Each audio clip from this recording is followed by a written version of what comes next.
Thank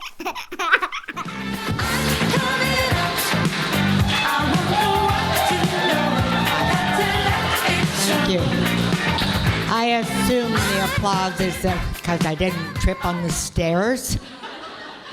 And before I start on my story, I have to go against what Lizzie said about us not being fashionable. I don't get out very often, so when I do have a chance, I thank you all for letting me dress up. I was going to wear makeup, but they like me to hold this thing. I was going to wear makeup, but I couldn't find the polyfiller.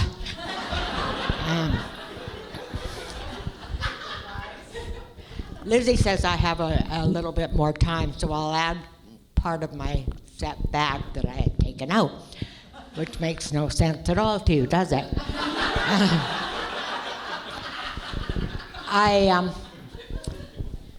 I was raised as a single child of older parents.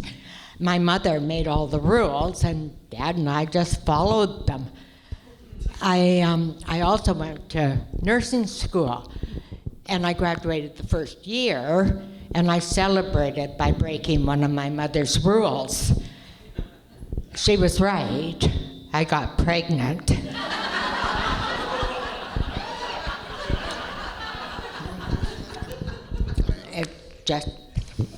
Anyway, I didn't become a nurse because in those days, nurses weren't unwed mothers. So anyway, I'm going to go further on. There'll be a lot of talk here because it is a recovery program, and a lot of people will tell some of their horror stories. Some of it I can relate to. But I'm going to start my sad at the end of my drinking.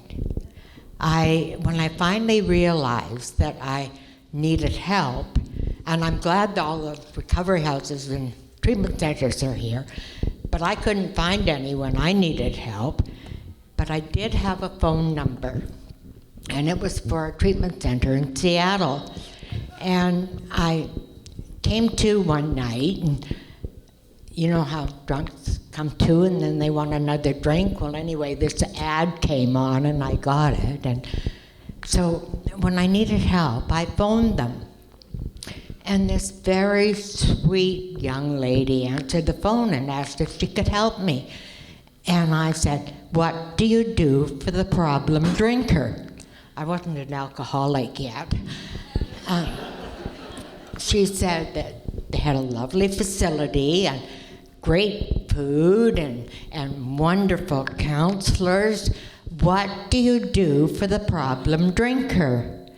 She went on to talk about the grounds and how beautifully landscaped they were and how serene they were.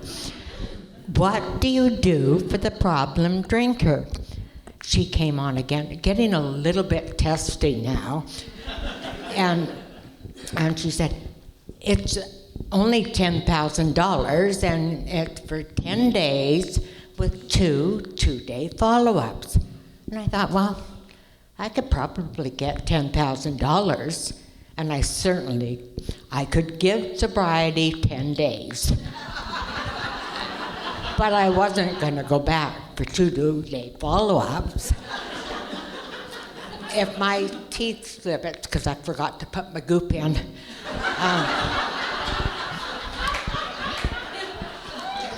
Anyway, she came back on, and now she's really testing. She said, "Look, do you want to register or not?" And I said, "Not." And anyway, so I decided that I didn't want to go there. But I did find out later on what they did do for the problem drinker. They gave them as much of their drink of choice until they threw up. Hell, I'd been doing that for years.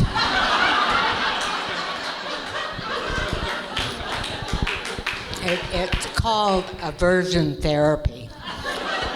And my theory on aversion therapy is that if it really, really worked, Every woman in this room will only have one child.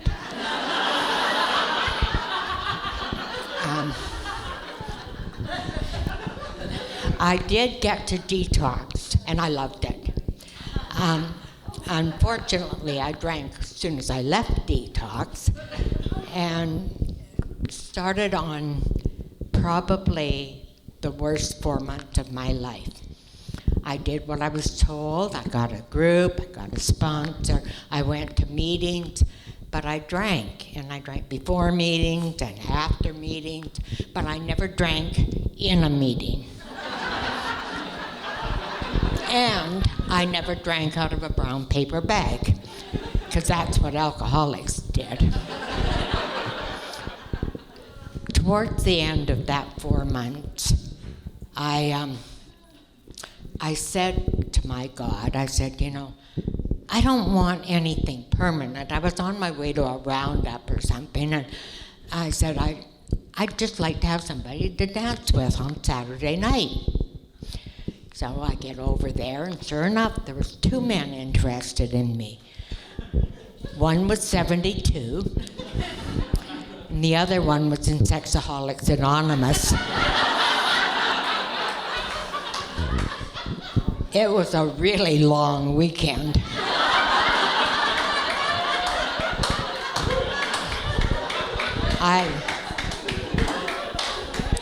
I did learn something, though. My higher power has a sense of humor. And I have to really watch what I pray for. Anyway, when I did finally get sober, my behavior didn't change.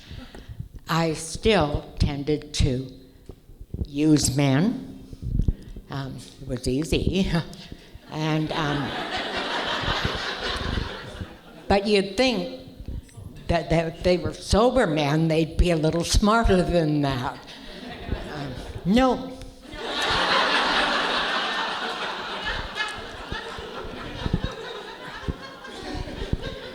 Anyway, when I first heard the saying, the suggestion, no relationships in your first year, I turned to my friend beside me and I said, does detox count?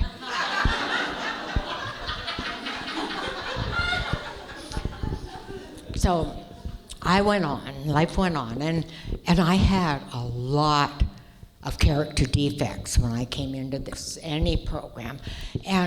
But the one that bothered my friends the most was procrastination. Go figure, right? Anyway, I saw an ad in the local paper that said, end procrastination in a day. I thought, I can do that.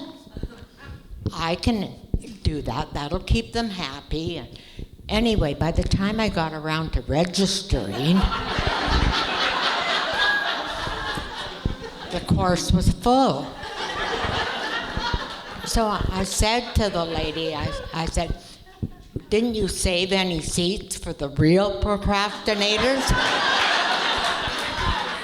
And she said, huh?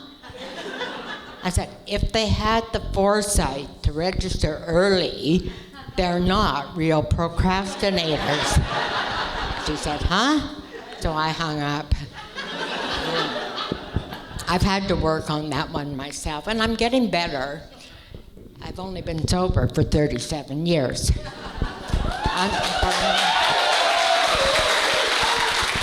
I didn't intend to say that. Anyway, I married a younger man in sobriety, so he could take care of me when I got to be this age. Well, that didn't pan out. I'm a widow. Marv died in 2011, right in the middle of our run for the Stanley Cup, the Canucks, and I never forgave him. But at least I had the Canucks for a little while, and I swore I'd always be a Canuck fan. I still am. But he also left me on my own to raise our 18-month-old granddaughter, Grace. I know what you're thinking. God help Grace. Life went on, and Grace and I did fine. We were okay when she was little. And as I raised her to be a Canuck fan, of course, and the only problem arose when I wanted to put Canuck stickers and flags on my car. How else am I going to find my car?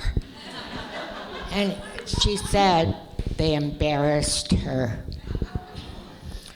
So one day when I was taking her shopping, I forgot to mention, I like to wear bright flowered and leggings in bold colors, and so I was looking for leggings for her, and I know she doesn't like them that much. I think I look cool, but I found a little pair that had just little cats or something on it, and turned to show them to her, and she was standing there with a black pair.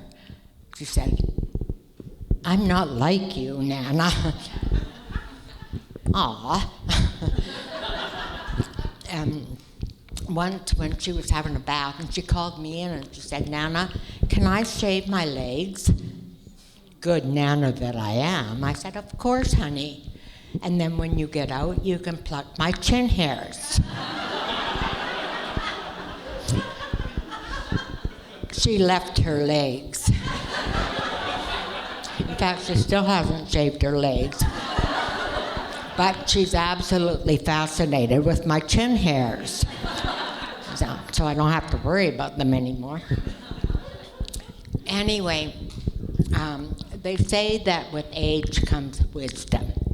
And for a number of years, I was wise enough to avoid technology. And then COVID. I would not have survived COVID if it wasn't for Grace. She taught me everything I needed to know, sometimes 2 or 3 times.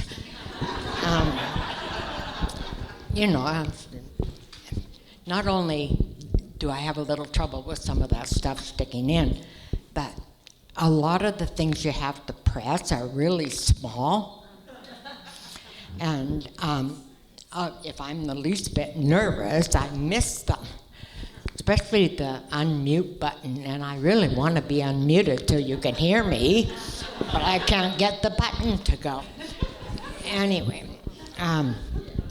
we did get through COVID, and then inflation hit. And with inflation, everything costs more. And I understand gas being more. I mean, oil costs more, and there's not that much of it coming in from anywhere. And fresh vegetables and fruit, they have to be trucked in, and they have to use gas, so I understand that. But paper goods, and even incontinence products, I hate paying more for something I'm just gonna pee on.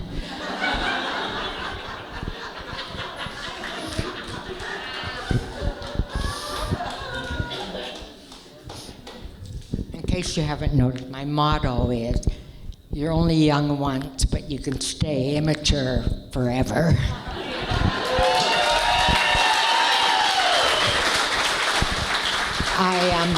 My family was concerned about my mental capacities. So I went out and I bought a book called The Alzheimer's Prescription, but now I can't find it. I'm an avid reader, but also at this age I get halfway through a book and realize that I've already read it, but I have to finish it because I can't remember the ending. And also I'm afraid I'm going to miss some sexy parts. Women writers do the best sex scenes. Sometimes they go on for a couple of pages.